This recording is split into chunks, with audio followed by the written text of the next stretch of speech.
अंतरराष्ट्रीय युवा विद्वान, जैन दर्शन में यूनिवर्सिटी टॉप व गोल्ड मेडलिस्ट, जैन सिद्धांत एवं न्याय विषयों को सरलता से समझाने वाले, यूएसए, इंग्लैंड, ऑस्ट्रेलिया आदि अनेक देशों में जैन धर्म की महती प्रभावना करने वाले, पंडित टोडरमल पुरस्कार, युवा विद्वत रत्न आदि अनेक पुरस्कारों से सम्मानित मूर्धन्य विद्वान डॉक्टर संजीव कुमार गोधा जयपुर द्वारा जानिए धर्म का मर्म।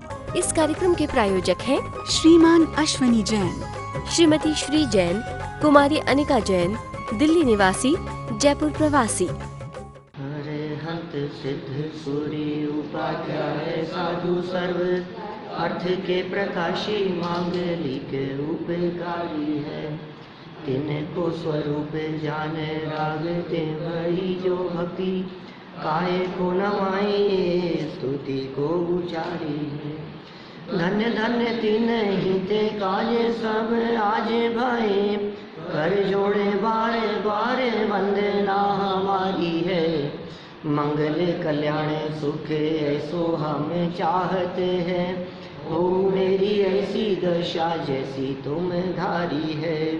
हो मेरी ऐसी दशा जैसी तुम धारी है। हो मेरी ऐसी दशा जैसी तुम धारी है। शत्रचूड़ामणि नामक ये ग्रंथ, इस ग्रंथ के आधार से कल हमने एक लघु कथा को यहाँ प्रारंभ किया। राजा सत्येंद्र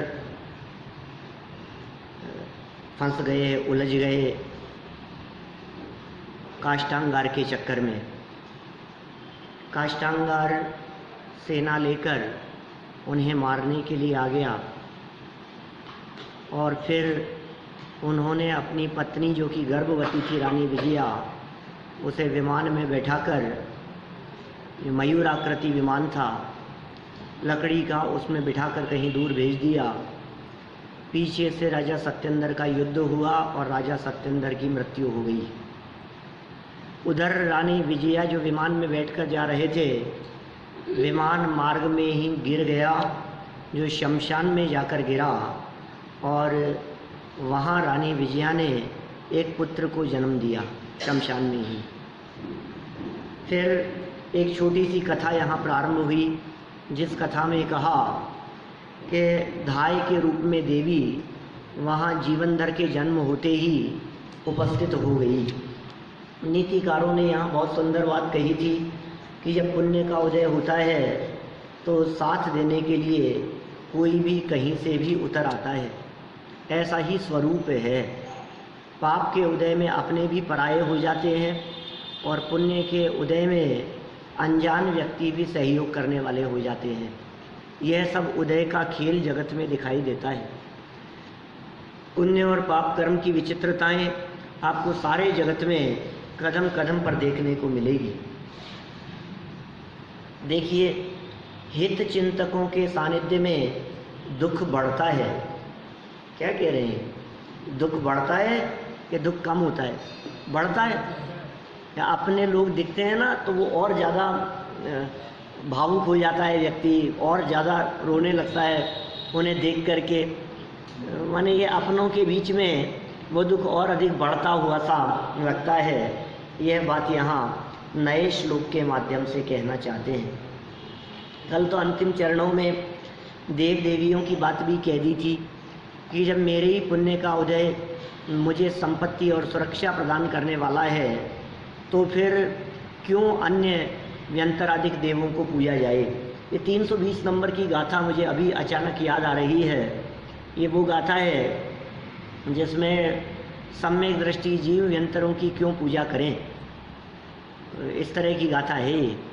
अभी मेरे को शब्द फिर निकल गए दिमाग से, लेकिन उस गाथा में बिल्कुल ऐसा कहा है, एवं चिंते ही सद्दिट्ठी, ऐसी पंक्तियां हैं उसकी। माने अपने ही कर्म के उदय से व्यंतर देवो ही दे दी लच्छी तो किम धम्मम की रही एवं चिंते ही सद्दिट्ठी। अभी भी एक चरण रह गया, 3 तो आ गए। माने वंतर देवोवी देवी यदि लच्छी तो किम धम्मम कीरई एवं चिंते ही सद्दिट्ठी। फर्स्ट वाला नहीं आ रहा, वो फर्स्ट आए ना तो पूरा आ जाता है। माने यदि अपना कर्म का उदय ना होते हुए भी व्यंतरों की पूजन करने से, देवी देवताओं की पूजन करने से यदि वो हमारे को लक्ष्मी और धन संपत्ति दे देवें तो फिर हमारे द्वारा किए गए धर्म का क्या होगा, ऐसा सम्यक दृष्टि विचार करते हैं। भाई देने वाला कोई दूसरा हो गया, कार्तिकेय अनुप्रेक्षा। हाँ, समय सार नहीं। अरे आप क्या सोच रहे हो, समय सार की तो वो दिखती जो है वर्णाणा में, मतलब कार्तिकेय अनुप्रेक्षा की चर्चा है। माने कितनी सुंदर चर्चा। इसके बाद वाली वो गाथाएं हैं, जम जस जम्मी देशे जीर्ण विहाणेन जम्मी कालम्मी नादम जिनेण नियदम जम्मम वा एवं वर्णम वा तम तस्त तम्मी देशे तेण विहाणेन तम्मी कालम्मी को सखदि वारे दुम इंदो वाते जिनेंदो वा एवं जो निश्चय दो जान दे दवाणी सब पज्जाए सो सद्दिट्ठी शुद्धो जो संकदि सो गुद्दिट्ठी। माने वो गाथाएं जो है वो मतलब इनके पहले वाली गाथा की बात कर रहा हूँ मैं। 320 नंबर देखो, ये खोल दिए यहाँ। भक्ति पूज्य माणो विंतर देवो विदेदि यदि लच्छी तो किम धम्मम कीरदि एवं चिंते ही सद्दिट्ठी। क्या भक्ति से शुरू हो रही है चर्चा। अगर हम भक्ति ये पूज्य मानो, भक्ति करने से, पूजन करने से व्यंतर देवो विदेदि यदि लच्छी, कितने वर्ष पुरानी है, सैकड़ों वर्ष पुरानी गाथाएं हैं। भक्ति करने से, पूजन करने से, किनकी भक्ति पूजन करने से कि क्षेत्रपाल आदि की, पद्मावती आदि की, जगत के देवी देवताओं की, अन्य व्यंतर देवी देवताओं की, उनकी पूजन किस लिए करते हो कि साहब वो धन देते हैं हमारे को, वो लक्ष्मी देते हैं। उनकी पूजन भक्ति करने से हमें संपत्ति मिलेगी, उनका आशीर्वाद हो जाएगा तो हमारा कल्याण हो जाएगा।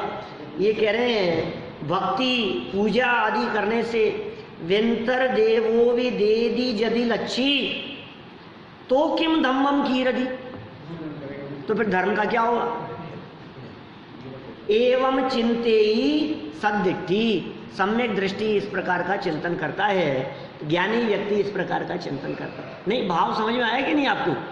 इसा यदि बिना मेहनत किए हुए ही हमारे को किसी के आशीर्वाद से कुछ मिल जाए तो फिर मेहनत क्यों करेगा व्यक्ति, फिर तो मेहनत करना बेकार ही हो गया ना। फिर हमारी मेहनत का क्या होगा। हमने बहुत मेहनत की और उसके बावजूद भी किसी ने हमारे को अशुभ फल दे दिया, खोटा फल दे दिया, तो फिर हमारी मेहनत का क्या होगा। ये बहुत मार्मिक बिंदु है जिनके संबंध में हमारे को गहराई से विचार करना चाहिए।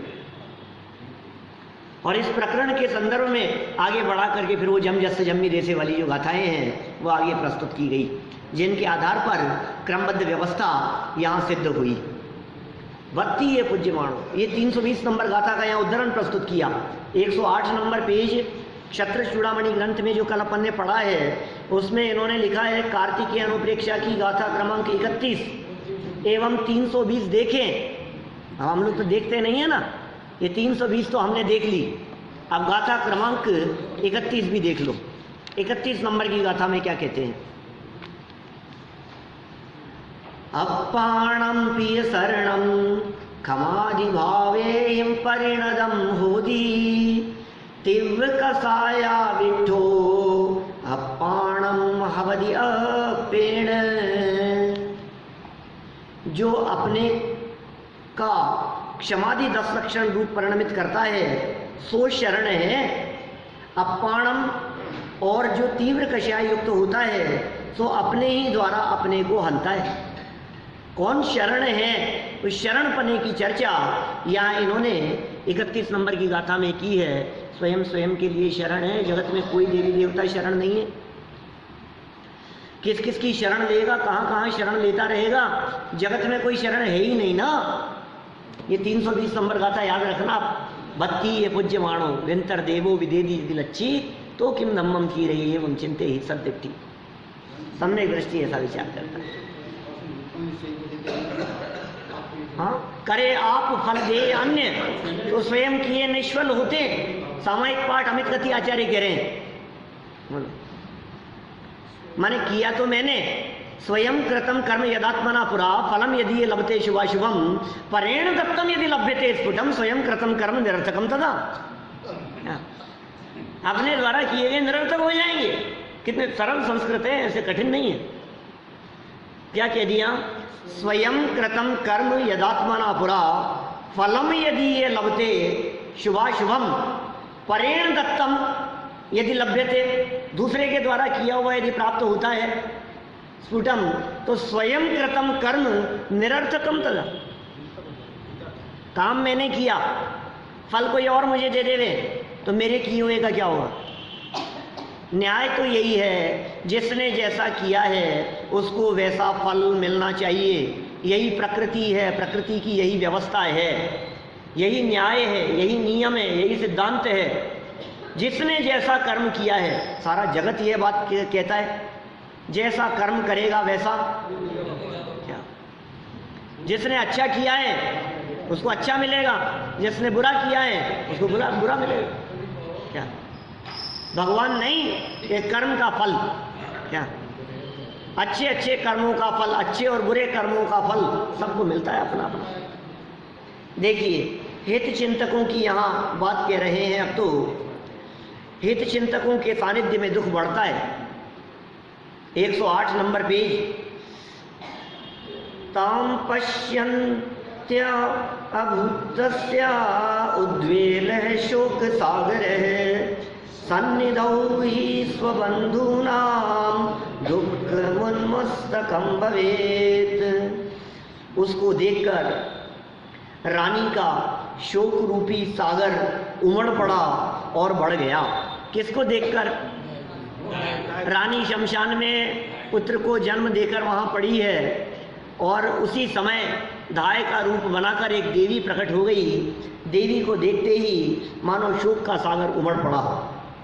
बताया ना साहब आपको, चावड़ा जी साहब, क्या कहानी चल रही है? देखो आगे क्या कह, नीति निश्चय से अपने बंधुओं के निकट होने पर दुख पूर्व से अत्यंत अधिक हो जाता है।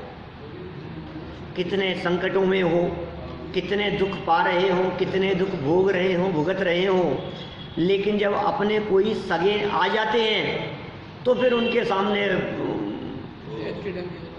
हाँ और ज़्यादा दुख बढ़ जाता है। देखो सरल अर्थ, धाय माता के वेश में देवी को देखते ही माँ विजया का दुख रूपी समुद्र उमड़ पड़ा और दुख अतिशय बढ़ गया, क्योंकि हित चिंतकों की समीपता होने पर दुख बढ़ ही जाता है। विशेषार्थ, हित चिंतकों को देखते ही दुख की अभिव्यक्ति बढ़ती ही है। जैसे कोई बालक अकेला खेलता हो और वह खेलते खेलते स्वयं गिर जाए, थोड़ी चोट भी लगे तो रोता नहीं है, किंतु गिरते समय उसका कोई हित चिंतक माँ अथवा अन्य कोई दिखे तो नियम से वह रोने लगता है। क्या माने, खुद गिर जाएगा ना तो गिर जाएगा तो उठ करके, और जैसे ही कोई अपना दिखेगा तो बच्चा रोने लगेगा। यही प्रवृत्ति प्रौढ़ लोगों में भी देखने को मिलती है। प्रवृत्ति की अपेक्षा बड़े बड़े बुजुर्ग, वृद्ध भी बच्चे जैसे ही हैं। बुजुर्गों की प्रवृत्ति भी बच्चों जैसे ही हो जाती है। माता विजया भयानक शमशान में अत्यंत दुखद अवस्था में जब अकेली थी तब दुखी तो थी पर रोती नहीं थी, किंतु अपने निकट हित चिंतक धाय को देखते ही विह्वल होकर रोने लगी। परिस्थिति कैसी बन रही है देखिए आप।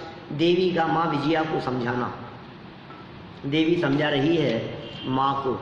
नया श्लोक देखिए। देवता तो समाश्वास्य जात माहात्म्य वर्णनैः पूर्णा दिदर्शनोद्भूतेर्देवीं तानित्यवोचयत्। तदनंतर उस देवी ने भव के मध्य बालों के ऊपर भौरी इत्यादि अनेक चिन्ह दिखाकर बालक का माहात्म्य वर्णन करके उस रानी को विश्वास दिलाकर इस प्रकार कहा। माने वो समझा रही है, कोई शुभ चिन्ह दिखा रही है, माने उस बालक को दिखा करके कि देखो इस बालक का ये ऐसा है, ये ऐसा है। मतलब कोई ऐसे अनजान व्यक्ति कुछ भी कहे तो अपन सुनते नहीं है ना, लेकिन कहे ये देखो, इसकी आंखें देखो, इसके ये जो है ना, ये उंगली ये बता रही है ये ऐसा होगा, इसका ऐसा चिन्ह, इसका फेस, इसके जो बाल इस तरह के दिख रहे हैं, इससे पता लग रहा है कि ये ऐसा होगा। तो फिर भरोसा होने लग जाता है, ये सामने वाला कोई जानकार व्यक्ति है और जो बात कह रहा है वो अपने अनुभव से सच्ची बात कह रहा है। ऐसे आपका जन्म, बालक का जन्म हुआ और किसी ने आकर के कह दिया ये बहुत भाग्यशाली है, हाँ सब ऐसे कह देते हैं भाग्यशाली है, क्यों है, कारण बताओ, तो विश्वास होता है। तो यहाँ देवी ने कारण प्रकट कर दिया। जब धाय का रूप धारण करके आई देवी ने रानी विजया को बालक के भौं के मध्य में बालों के ऊपर भौरी आदि के शुभ चिन्ह दिखाए और विश्वास पूर्वक धैर्य बंधाकर नवजात शिशु के महत्व को समझाया। विशेषार्थ, कोई विशेष बात नहीं है, पढ़ते हैं अपन आगे। किसी भी माँ को प्रेम पूर्वक सहज जीतना हो तो उसके पुत्र के गुणों की प्रशंसा करो। ये कैसा है, ये सहज ही है ऐसा स्वरूप। आप उसके पुत्र के गुणों की यदि प्रशंसा करेंगे तो आप माँ को प्रेम पूर्वक सहज जीत लोगे। नीति है और क्या है। किसी भी माँ को प्रेम पूर्वक सहज जीतना हो तो उसके पुत्र के गुणों की प्रशंसा करो और पुत्र की विशेषताएं बताते जाओ, तब वह माता प्रसन्न तो होगी ही और उसके साथ ही आपकी अन्य बातें भी मान लेगी। ये जो कह रही है ये सही कह रही है, देखो कितना सुंदर है, मैंने तो ध्यान ही नहीं दिया था, मैंने तो देखा ही नहीं था, बालक वास्तव में कितना भाग्यशाली दिखाई दे रहा है। और ये अनुभवी धाय माँ ये कुछ जो लक्षण बतला रही है, इन लक्षणों को देख करके हमें अनुभव होता है कि हाँ हाँ बात तो सही ही है। यहाँ बालक जीवंदर कुमार कामदेव और तद्भव मोक्षगामी है, अतः प्रशंसा के योग्य तो है ही। वज्र वृषभ नारद सेनन के धनी है, चरम शरीरी है, तद्भव मोक्षगामी है, इसी भव से मोक्ष जाने वाले हैं जीवंदर। कामदेव है। कामदेव कौन? जिनके समान इस पूरे लोक में सुंदर कोई ना हो, उसका नाम है कामदेव। तो कामदेव है ये जीवंदर स्वामी। माने इनके रूप सौंदर्य को देखकर लोग दांतों तले उंगली चबा ले, ऐसी स्थिति है। वर्णन ऐसा ऐसा करते हैं कामदेव का वर्णन कि रास्ते में जाती जाती महिलाएं टकरा जाएं, माथे से फटके गिर जाएं, ऐसे वर्णन किए हैं आचार्यों ने। क्या वो देखे तो देखते ही रह जाएं। माने उन्हें रोड पर देखकर कितनी दुर्घटनाएं घट जाएं, इसके चित्रण आचार्यों ने कई शास्त्रों में किए हैं। इतने सुंदर होते हैं, मतलब उनकी सुंदरता की तुलना जगत में किसी से नहीं की जा सकती है। ऐसे सर्वांग सुंदर, ऐसे कामदेव जीवंदर। माने देखो, जो जितना भाग्यशाली होता है उसका बाह्य रूप आदि भी उतना ही विशेष दिखाई देता है, क्योंकि पुण्यशालियों का पुण्य सब तरफ से फलित होता हुआ दिखाई देता है। जो जितना भाग्यशाली होगा उसका बाह्य रूप भी उसी प्रकार का होगा। जो वैभव संपन्न होते हैं उनका शरीर भी वैसा ही होता है, उनकी सुंदरता भी उसी प्रकार की होती है, उनके मित्र, उनका उठना बैठना, उनके संयोग, सारी परिस्थितियां सब उसी दिशा में चलती है, एक दिशा में। और जो भाग्यहीन होते हैं माने उनके साथ परिस्थितियां भी उसी तरह की होती है। ये भाग्यशाली नहीं होता तो आज जंगल में देवी कैसे प्रकट हो जाती। देवी देवता भी भाग्यशालियों के चरणों में आकर के पड़ते हैं, अभागों के तो दूर भागते हैं, अभागों के तो माता पिता भाई बहन भी दूर भाग जाते हैं, और भाग्यशालियों के अनजान अपरिचित देव भी आकर के सहयोग करने के लिए तैयार हो जाते हैं। कल हमने सीता की बात कही तो थी, तो फिर साहब आप क्या कहना चाहते हैं, सीता भाग्यशाली थी क्या भागी थी? देव लोग रावण उठा करके ले गया, तो आप क्या कहना चाहते हैं उस परिस्थिति में? और जब देवों ने आकर के अग्नि परीक्षा के समय पुष्प वृष्टि की तो क्या कहना चाहते हैं कि सुनो भाई, भाग्यशाली और अभागा कोई लाइफ टाइम नहीं होता। जब तीव्र पुण्य का उदय चल रहा होता है तो वो भाग्यशाली हो जाता है, और जब तीव्र पाप का उदय चल रहा होता है तो वही भाग्यशाली व्यक्ति अभागा हो जाता है। जिस समय रावण उठा करके ले जा रहा था उस समय उसका भाग्य जागृत नहीं था, भाग्योदय नहीं हुआ था, उस समय वो अभागी थी। उस समय तीव्र पाप कर्म का उदय चल रहा था, पूर्व जन्म में अपने ही द्वारा किए गए किसी अपराध का फल उसको भुगतना पड़ रहा था। और अब जब अग्नि परीक्षा का समय आ गया है तो उसका भाग्य उदय हो गया है। अब देव लोग आ गए हैं, हमारे साथ भी ऐसी परिस्थितियां नहीं होती है। कितने संकट, कितने कष्ट, कितनी परेशानियां, और अब क्या हुआ, अब ऐसा उदय बदला कि सब संकट, सारी समस्याएं सब मिट गई। ऐसा एकदम फर्क आ गया, इतना भाग्यशाली। और अब क्या हो गया, एकदम मार्केट ऐसा टूटा कि सब खत्म हो गया।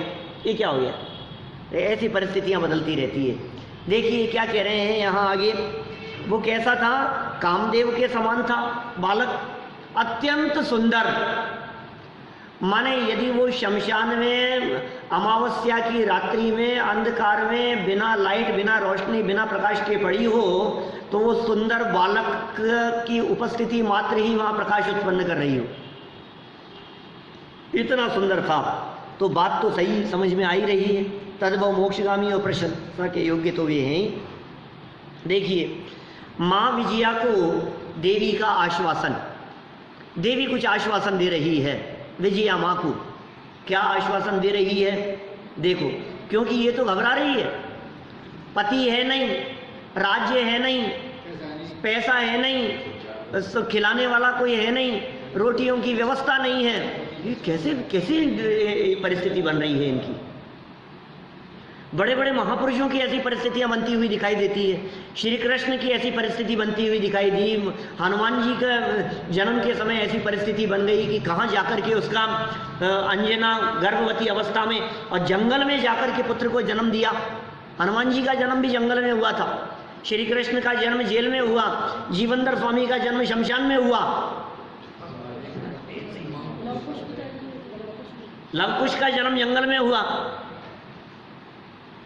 आश्रम में जहाँ वो तो खैर सुरक्षित स्थान पर पहुंच गई थी सीता तो, लेकिन ये परिस्थितियां महापुरुषों के जीवन में कैसी घटती है?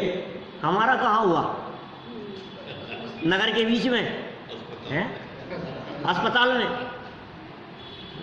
हम तो कितने भाग्यशाली दिखाई दे रहे हैं। अरे भाई, ये जन्म से फर्क नहीं पड़ता, ये बात पहले कह चुके हैं। जन्म कहीं भी हो, जन्म कैसा भी हो, कर्म कैसा है ये बताओ। क्या जन्म तो ले लिया था, लेकिन कर्म कुछ सुधरे के नहीं। कर्म यदि खोटे हैं तो ये अभी का जन्म कुछ काम नहीं आएगा, आगे ऐसी जगह पर जाकर के जन्म ले लेगा जहाँ कोई पूछने वाला नहीं होगा।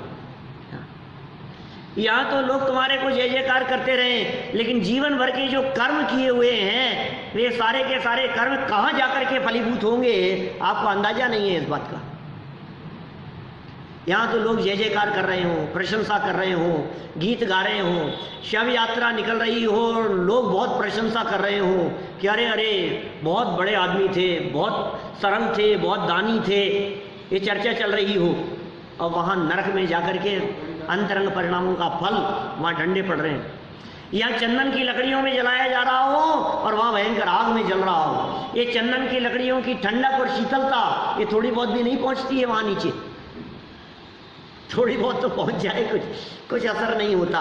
देखो फिर भी आश्वासन दे रही है माँ को यह धाय माता, क्योंकि चिंता तो होती ही है। अब क्या होगा भाई, तुमने भले ही कितनी भी प्रशंसा की, बालक बहुत भाग्यशाली है, होनहार है, इसके साथ में सब अच्छा होगा, लेकिन मेरे को तो अंधकार दिख रहा है।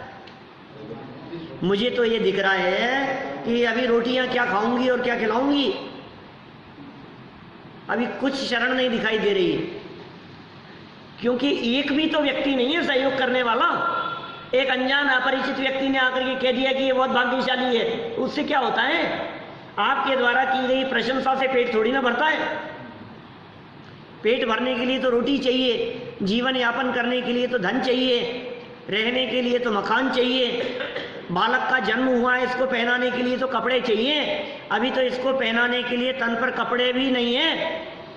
जन्मते बालक के कपड़े कहां से आएंगे? अभी उसको तो निकाल दिया, निकल गई वो तो वहां से, राज्य से। आप उस परिस्थिति की प्रैक्टिकल कल्पना करो तो आपको पता लगेगा कि आखिर वो कितनी भयानक स्थिति थी। हमें तो 2 शब्दों में हमने सुन लिया तो हमारे को कुछ लगता नहीं, हाँ ठीक है, जंगल में जन्म हो गया, शमशान में जन्म हो गया। अरे भाई, शमशान में जन्म का मतलब जानते हो आप?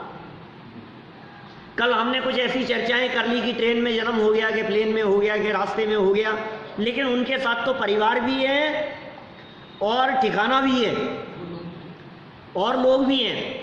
और जन्म होने के बाद में वहीं रहना नहीं है, जन्म होने के बाद में उसको अपने ठिकाने पर पहुंचना है। धन संपत्ति और वैभव भी है, सब कुछ है। वहां इतनी प्रतिकूलता कहाँ है? क्या ट्रेन में जन्म हो गया तो संभालने वाले बहुत है ना, लेकिन जंगल में जन्म हुआ हो, अब इसको कपड़े पहनाने वाला कौन है बताओ मेरे को? पानी पिलाने वाला कौन है? क्या संभालने वाला कौन है? कोई नहीं है। न दूध देने वाला है, न दवा देने वाला है, न कपड़े देने वाला है, न रोटी पानी खिलाने पिलाने वाला है। भयानक डरावना माहौल दिखाई दे रहा है। और अभी नहीं, फ्यूचर दिख रहा है पूरा। क्या ये अभी अभी के लिए दिखाई देवे तो कोई बात नहीं, एक दिन का काम है जी, जंगल में अभी कोई बात नहीं, रात यहाँ बितानी है, कल पहुंच जाएंगे अपने घर। वो भी तो नहीं है स्थिति। परिस्थिति कितनी भयानक है। देखो, ऐसी परिस्थिति में घबराई हुई रानी विजया माँ को ये देवी आश्वासन दे रही है। हाँ, ये पता भी तो नहीं है, खबर भी तो नहीं है, हो सकता है खबर लग गई हो।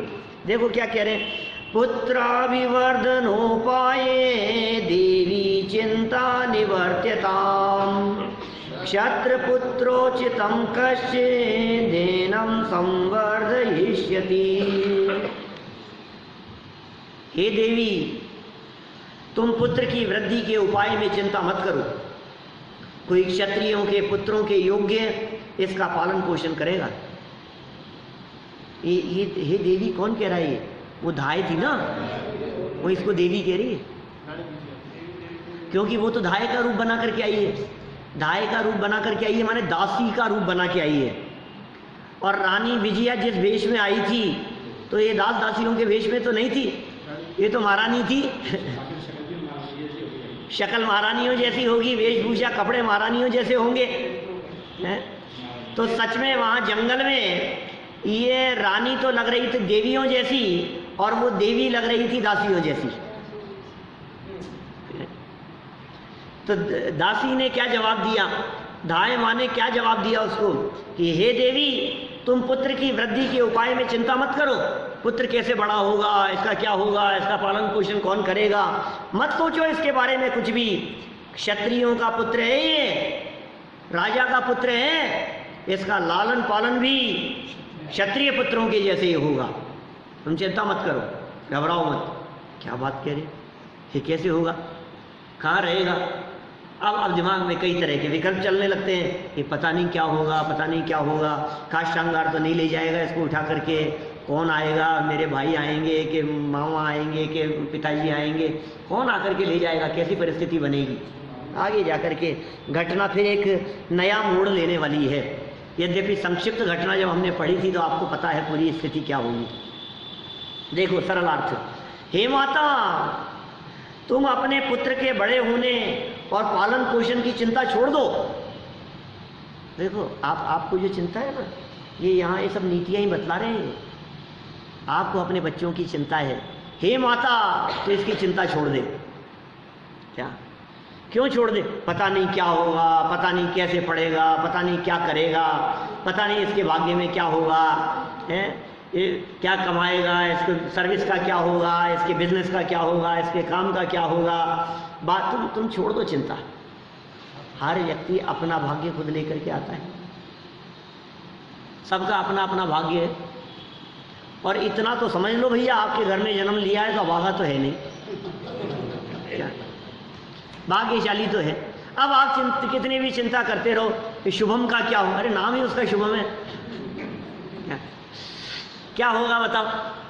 अच्छा ही होगा। और जो होगा उसके उदय से कम ज्यादा तो होगा नहीं, ये विश्वास रखो आप। ऐसा हो नहीं सकता है कि आपने कर्म अच्छे किए हो और दुनिया में कोई आपको लूट लेवे, आपको बेवकूफ़ बना देवे, आपको नुकसान पहुंचा देवे। दुनिया में कोई किसी को नुकसान नहीं पहुंचा सकता है, ये प्रकृति की व्यवस्था है। यहाँ न्याय है, अन्याय नहीं है। इस सृष्टि में कहीं भी किसी के साथ में अन्याय नहीं होता। सारे जगत में भले ही कितने भी लोग इस प्रकार की बातें कहते रहे, इनके साथ अन्याय हो गया, इनके साथ धोखा हो गया, इनके साथ कैसा हो गया, अरे बहुत बड़ा विश्वासघात हुआ है इनके साथ में, दुनिया ये कहती रहे। लेकिन फिर भी जिनागम ये कह रहा है, जिनवाणी माँ ये कह रही है कि बेटा तेरे साथ अन्याय नहीं हुआ, तेरे ही द्वारा किए गए कर्म का फल तुझे मिला है। किसके साथ होता है अन्याय? कौन करे किसके साथ में अन्याय? कैसे करे बतलाओ? सारी व्यवस्था बिगड़ जाएगी, सारी सेटिंग गड़बड़ा जाएगी, सारी वस्तु व्यवस्था, सारा जगत, सारी प्रकृति इसमें हड़कंप मच जाएगा भाई साहब। आप सोच नहीं सकते हो कैसी कैसी स्थिति हो जाएगी। तो हमने कुछ किया नहीं और सजा हमारे को मिल जाए, ऐसा कैसे होगा? जरूर तुमने कुछ न कुछ तो किया होगा। क्या ऐसे ही नहीं होता है, कुछ ना कुछ तो किया होगा। क्या ये कुत्ता काट खाया तेरे को, तो बेटा तूने कुछ ना कुछ किया होगा, छेड़ा होगा। क्या तूने पत्थर मारा होगा, तूने उसको छेड़ा होगा। ऐसे तो नहीं करते कुछ भी, कुत्ते भी कुछ नहीं करते, बंदर भी कुछ नहीं करते, कोई जानवर ऐसे किसी का कुछ बिगाड़ता नहीं है। तूने ही कुछ ना कुछ किया होगा कि नहीं मैं तो जंगल से जा रहा था, शेर जबरदस्ती झपट्टा मार दिया मेरे ऊपर, मैंने तो कुछ नहीं किया था, मैं तो डर ही रहा था उससे। कि पिछले जन्म में तूने कुछ ना कुछ किया होगा। क्या अभी नहीं किया है तो पहले किया होगा। जब वर्तमान में कोई पाप होता हुआ न दिखाई देवे, क्या अभी नहीं कभी कभी तो किया होगा। तुम तो अभी देख रहे हो, तुम तो वर्तमान देख रहे हो। और सुनो, तुम्हें इस बात का भी पता नहीं है कि फल तो परिणामों का लगता है। तुम्हें लगता है हमने कुछ नहीं किया, लेकिन तुमने टीवी की स्क्रीन के सामने बैठे बैठे जो दिन भर परिणाम बिगाड़े थे, उसका फल कौन भोगेगा?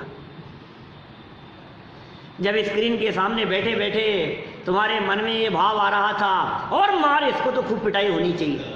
क्या बोलो, इसके साथ तो ऐसा होना ही चाहिए, इसको तो पिटना ही चाहिए। तुम होते कौन हो ऐसे विचार करने वाले? लेकिन तुमने जो ऐसे खोटे विचार किए, तुमने जो परिणाम बिगाड़े, तुम्हारे हृदय में जो ऐसे परिणाम बिगड़ने का भाव आया, उनका फल कौन भोगेगा? फल तो परिणामों का लगता है। पर में तो तुम्हारी कुछ चलती नहीं है, पर में तो चला सकते भी नहीं हो, फल तो अपने ही भावों का लगेगा ना। तो क्या करें बोलो? अपने को अपने भावों का फल मिलेगा, पुत्र को कैसा फल मिलेगा? उसको उसके भावों का मिलेगा। उसको कैसा फल मिलेगा? उसका भविष्य कैसा होगा? आप जैसा बनाओगे, जैसा उसका है, जिसका जैसा कर्म का उदय जैसा जैसा बदलेगा, वैसी वैसी उसकी परिस्थितियां बदलती जाएगी। आपके साथ में रहना है कि आपसे दूर रहना है, जयपुर में रहना है कि मुंबई बेंगलोर कहीं रहना है, कि देश में रहना है कि देश के बाहर रहना है, कितने समय तक जिंदा रहना है, शादी करेगा कि नहीं करेगा, और कितनी आयु होगी उसकी, कि 20-22 साल की उम्र में ही मर जाएगा, किसको पता? कौन कर रहा है? लेकिन यहाँ आश्वासन दिया जा रहा है कि तू चिंता मत कर, पुत्र बहुत भाग्यशाली है, इसका अपना भाग्य है, इसका लालन पालन सब क्षत्रियों जैसे होगा। हे माता, हाँ देवियाँ भी अवधि ज्ञानी होती है, सारे देव अवधि ज्ञानी होते हैं, सारी देवियाँ अवधि ज्ञानी होती हैं, भूतकाल को तो जानती ही हैं, भविष्य को भी जानने वाले होते हैं, उन सबका दिव्य ज्ञान होता है, अपनी अपनी मर्यादा में जानते हैं भले। लेकिन जंगल की देवी थी, प्रकट हो गई वहाँ, व्यंतरवासी होंगी कोई, और तुरंत आकर के उसने जान लिया इसके साथ में क्या घटना घटने वाली है। देखो इधर जो चित्र दिखाई दे रहा है उसमें शमशान दिख रहा है, जलती हुई लकड़ियाँ दिखाई दे रही हैं, हड्डियाँ पड़ी हुई, और ये खोपड़ी पड़ी है। देखें, हे माता, तू अपने पुत्र के बड़े होने और पालन पोषण की चिंता छोड़ दो। अरे राम, ये कैसे बड़ा होगा, ये कैसे बड़ा होगा, तुम तो छोड़ दो चिंता, सब हो जाएगा अपने आप।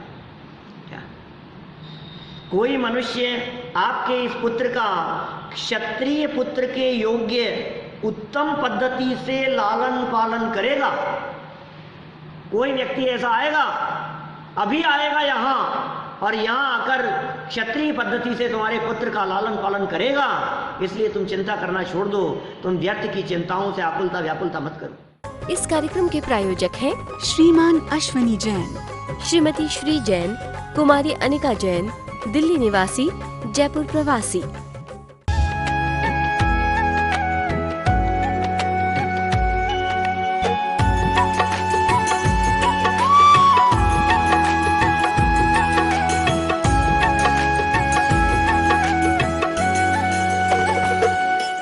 अंतरराष्ट्रीय युवा विद्वान, जैन दर्शन में यूनिवर्सिटी टॉप व गोल्ड मेडलिस्ट, जैन सिद्धांत एवं न्याय विषयों को सरलता से समझाने वाले, यूएसए, इंग्लैंड, ऑस्ट्रेलिया आदि अनेक देशों में जैन धर्म की महती प्रभावना करने वाले, पंडित टोडरमल पुरस्कार, युवा विद्वत रत्न आदि अनेक पुरस्कारों से सम्मानित मूर्धन्य विद्वान डॉक्टर संजीव कुमार गोधा, जयपुर द्वारा जानिए धर्म का मर्म।